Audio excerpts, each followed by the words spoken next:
तो इस वक्त हम विधानसभा जो वजीरपुर की है वहाँ के इलाके में जगह जगह घूम रहे हैं और हमारे साथ इस वक्त हैं कांग्रेस पार्टी ने जिन्हें अपना उम्मीदवार यहाँ से खड़ा किया है। वो हैं, आपने अक्सर उन्हें जो है मीडिया में प्रेस कॉन्फ्रेंस करते हुए देखा होगा, रागिनी नायक हमारे साथ हैं, डॉक्टर रागिनी। रागिनी, बहुत बहुत शुक्रिया वक्त निकालने के लिए। आप सुबह से कैंपेनिंग में बिजी हैं, मैं जानती हूँ, आपने वक्त निकाला, सबसे पहले तो धन्यवाद। जया, आपका धन्यवाद कि आप बहुत दूर से यहाँ पर ट्रैवल करके आई हैं। आज हमारे कार्यालय का उद्घाटन था तो आज हमारा आधा दिन उसी में गया और अब मैं चाहती हूँ आप वजीरपुर इंडस्ट्रियल एरिया चलें और इस विधानसभा की असलियत, स्वच्छ भारत का नारा जो मोदी जी ने दिया है उसकी असलियत, और केजरीवाल जी जो लगातार कह रहे हैं, दावा कर रहे हैं कि दिल्ली को लंदन बना दिया है, उसकी असलियत भी आप देखें और फिर आप ये अनुमान लगाइएगा कि आम आदमी पार्टी के यहाँ पार्षद हैं 2 और माफ कीजिए आम आदमी पार्टी के विधायक हैं और भारतीय जनता पार्टी के 2 पार्षद हैं। तो उन्होंने कितना काम किया, वो कहते हैं प्रत्यक्ष को प्रमाण की जरूरत नहीं होती। रागिनी, आप अपने प्रवक्ता, क्योंकि आप राष्ट्रीय प्रवक्ता हैं तो बोल तो अच्छा लेती हैं, सब जानते हैं, लेकिन यहाँ पर क्योंकि आप इस इलाके में नई बताई जा रही हैं और कुछ लोग जो है आपको बाहरी भी बता रहे हैं, और जो आपका मुकाबला यहाँ पर आम आदमी पार्टी के 2 बार के विधायक जिनको तीसरी बार भरोसा कर रही है आम आदमी पार्टी, तो लगता है ये चुनौती इतनी आसान भी नहीं है। देखिए, सबसे पहली बात तो ये है कि मेरे विरोध में, मेरी मुखालफत में बोलने के लिए कुछ है नहीं, इसीलिए भ्रम फैलाने की बड़ी कोशिश की जा रही है। मेरे तो हस्बैंड यहाँ से 2017 में कॉरपोरेशन का चुनाव लड़े।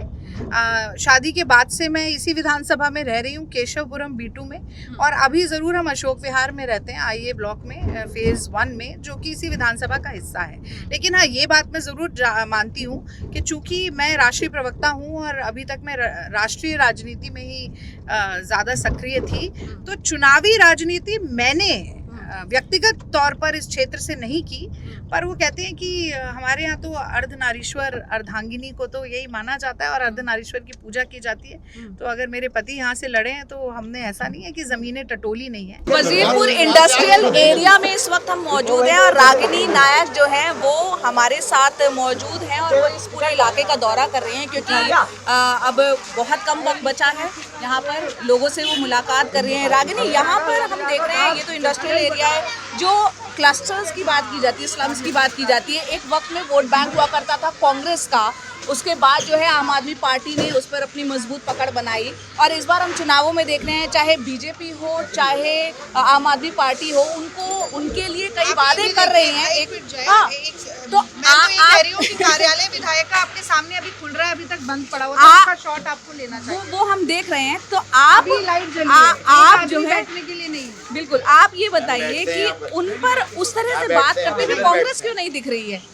देखिए, कांग्रेस तो सब जगह काम कर ही रही है, इसीलिए ये मुद्दे नजर आ रहे हैं। और अगर मैं यहाँ नहीं आई होती तो मैं यहाँ आपको ये दुर्दशा थोड़ी दिखा सकती थी। मैं तो कैमरा पर्सन से ये अनुरोध करती हूँ कि विधायक के कार्यालय के साथ वाली गली को जरा दिखाया जाए। और वो कहते हैं दिए तले अगर अंधेरा हो तो आप ये अनुमान लगा सकते हैं कि पिछले 10 साल में किस तरीके का अंधकार लोगों के जीवन में है। और जय, आप आओ, थोड़ा संभल के आना पड़ेगा, आप आगे चले, ये जरा गली देखिए, आपको समझ में आएगा कि यहाँ सालों से नालियों की सफाई नहीं हुई है। एक पीछे से खुला नाला चलता है जिसमें कि बच्चे गिर भी जाते हैं।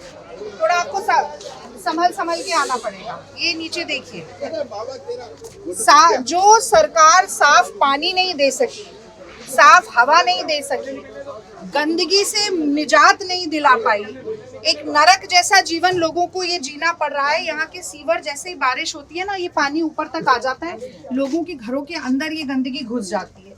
करीब 60 करोड़ का बजट विधायक को मिलता है 10 साल में काम करने के लिए, और यहाँ क्या काम हुआ है ये आप अपनी नजरों से देख सकती हैं। ये देखिए, और इस तरह से लोग जीने के लिए मजबूर हैं। किसी से भी आप बात करें, वो कह रहा है कि हमें आम आदमी के नाम का सबसे ज्यादा दुरुपयोग अगर किसी ने किया है तो ये झाड़ू वालों ने किया है। और सबसे बड़ा विरोधाभास ये है जया कि जिन लोगों का चुनाव चिन्ह ही झाड़ू है, वो क्षेत्रों में झाड़ू लगाने के लिए पहुंचे ही नहीं। और ये जो गली है, इसमें छोटे छोटे बच्चे भी रोज यहाँ से स्कूल के लिए निकलते हैं, आते हैं, जाते हैं। किस प्रकार का जीवन वो जी रहे हैं, ये मुझे बहुत खुशी है कि आप यहाँ तक आई। बहुत सारे रिपोर्टर्स तो इतने अंदर तक आना ही पसंद नहीं करते हैं। तो और आपके अगर इस चुनाव में जीत कर आती हैं तो आपकी क्या प्रायोरिटीज यहाँ पर रहने वाली हैं? बिल्कुल हम देख पा रहे हैं। सबसे पहला मैंने जैसे आपसे कहा कि एक तो ये नालियां साफ हों, साफ पानी मिल सके। अभी केजरीवाल जी का एक वीडियो आया था, आपने भी शायद देखा होगा। वो कहते हैं कि 24 घंटे पानी तीसरे फ्लोर तक बिना मोटर के आ रहा है। आप यहाँ लोगों से पूछिए, वो हर रोज 30 रुपए का पानी खरीद के पीते हैं। और तीसरा कि ये गली, ये मतलब नाली के कीड़े जैसा जीवन आप कैसे दे सकते हैं लोगों को? क्या आपने बदलाव किया? जैसा मैंने पहले कहा कि मोदी जी इसी विधानसभा में आए थे कुछ फ्लैट का लोकार्पण करने के लिए और कह रहे थे मैं अज्ञातवास में रहता था। उन्हें आकर अज्ञातवास से निकल कर आकर ना अब यहाँ आके देखना चाहिए कि स्वच्छ भारत के नारे का क्या हो रहा है, और जिस जगह पर आप रहते थे वो आपका कर्ज था उसको अदा करना, कि एक बार मुड़ के देखते तो सही। आपने जिन फ्लैट्स का जिक्र किया है वो हम देख रहे थे अशोक विहार में स्वाभिमान अपार्टमेंट, जिसको अभी उद्घाटन किया है प्रधानमंत्री ने। आपको लगता है ये क्योंकि अब स्लम्स की बात हर कोई कर रहा है और झुग्गियों की बात कर रहा है, और जिस तरीके से जहां झुग्गी वहां मकान, ये बीजेपी ने नारा दिया है, आम आदमी पार्टी भी जो है झुग्गियों की बस्तियों की बात कर रही है, तो ऐसे में टफ रहेगा लोगों का वोट पाना? देखिए, सबसे पहले तो मैं आपको बता दूं कि जिन फ्लैट्स का लोकार्पण जेलरवाला बाग के फ्लैट्स हैं मोदी जी ने किया, उनका शिलान्यास 15 फरवरी 2009 के दिन अजय माकन जी, कपिल सिब्बल जी, संदीप दीक्षित जी और हमारे ही क्षेत्र से विधायक रहे हरिशंकर गुप्ता जी ने किया था। और हमारी सरकार जब तक 2014 तक गई, आधे से ज्यादा फ्लैट्स का निर्माण हो गया, पर वो मोदी जी दूसरों के किए कामों के फीते काटते रहते हैं, तो ये उन्होंने फिर कर दिया। लेकिन एड़ियां उचकाने से किसी का कद नहीं बढ़ता। बहरहाल मैं समझती हूँ कि जनता अच्छी तरह से जानती है कि जो भी काम हुए हैं, आप देखिए शीला जी की 15 साल सरकार रही, 6 साल अटल बिहारी वाजपेयी जी थे उस वक्त प्रधानमंत्री, किसी ने एलजी का नाम भी नहीं सुना। जहां चाह वहां राह, मेट्रो भी आ गई, पूरा सीएनजी ट्रांसफॉर्मेशन हो गया, हमारे इलाके में दीपचंद बंधु अस्पताल बन गया, इतने फ्लाईओवर्स, अंडरपास, ब्रिजेस और सैकड़ों फुटओवर ब्रिजेस बन गए, और एक बार भी ये सुनने में नहीं आया कि मैं काम नहीं कर सकती जी, मैं तो बेचारी हूँ क्योंकि सरकार कोई और है। अब जनता समझ गई है कि जो व्यक्ति 67 विधायक के साथ सरकार नहीं चला पाया, 62 विधायकों के साथ सरकार नहीं चला पाया, वो क्या चलाएगा। और वहीं दूसरी तरफ मोदी जी की प्रतिशोध की राजनीति से भी बड़ी परेशानी। एक चीज है रागिनी, यहाँ दिल्ली में इस बार चुनाव लड़ते हुए कांग्रेस जो है बाकी राज्यों में जिस तरीके से मुखरता से नजर आई, वो यहाँ दिल्ली में कहीं ना कहीं थोड़ा कंफ्यूज होती हुई दिख रही है, क्योंकि एक वक्त में आम आदमी पार्टी और आप लोग मिलकर साथ लड़े थे। मुझे लगता है कि कुछ मीडिया के जरिए भी ये भ्रम फैलाने की जरूर कोशिश की जा रही है। मैं तो कहती हूँ उससे बड़ी नैतिकता क्या होगी कि हम गठबंधन के साथी भी अगर हमारे कोई गलत काम करते हैं तो हम उनको भी कटघरे में खड़ा कर सकते हैं, और वही हमने किया। अगर आबकारी नीति के ऊपर दोषारोपण हुआ और गलत तरीके से 2 मुख्यमंत्रियों को जेल भेजा गया, हमने उसका विरोध किया, पर हमने ये कभी नहीं कहा कि अगर घोटाले के आरोप लगे हैं तो उस पर कोई तफ्तीश नहीं होनी चाहिए। वो तो कानून को अपनी प्रक्रिया करनी ही होगी।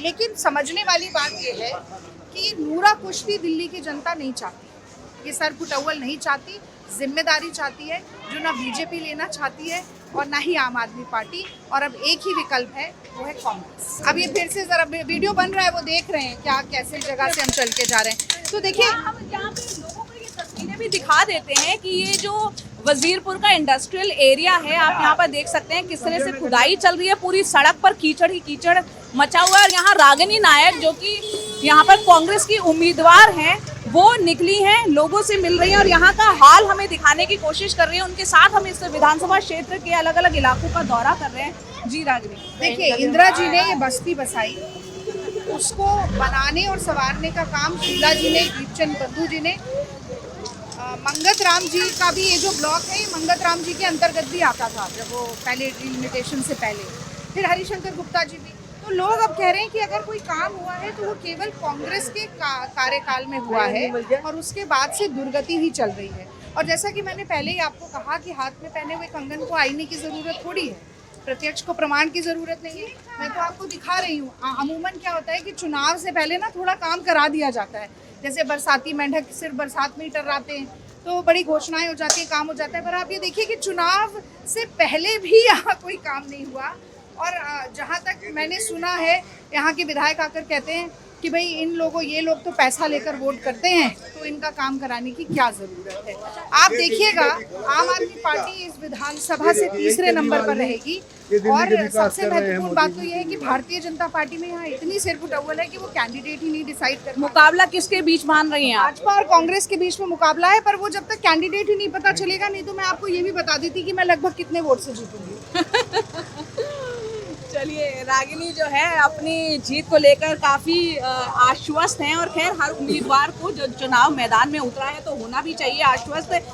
जनता जो है, जनार्दन जो है, वो जानती है उसके मन में क्या है। यहाँ हम उनकी नब्ज को टटोलने के लिए कोशिश कर रहे हैं, और 5 फरवरी को यहाँ पर दिल्ली में चुनाव होने जा रहे हैं। 8 फरवरी को होंगे नतीजे। आप देख सकते हैं रागिनी किस तरह से यहाँ पर कैंपेनिंग करती हुई दिख रही है।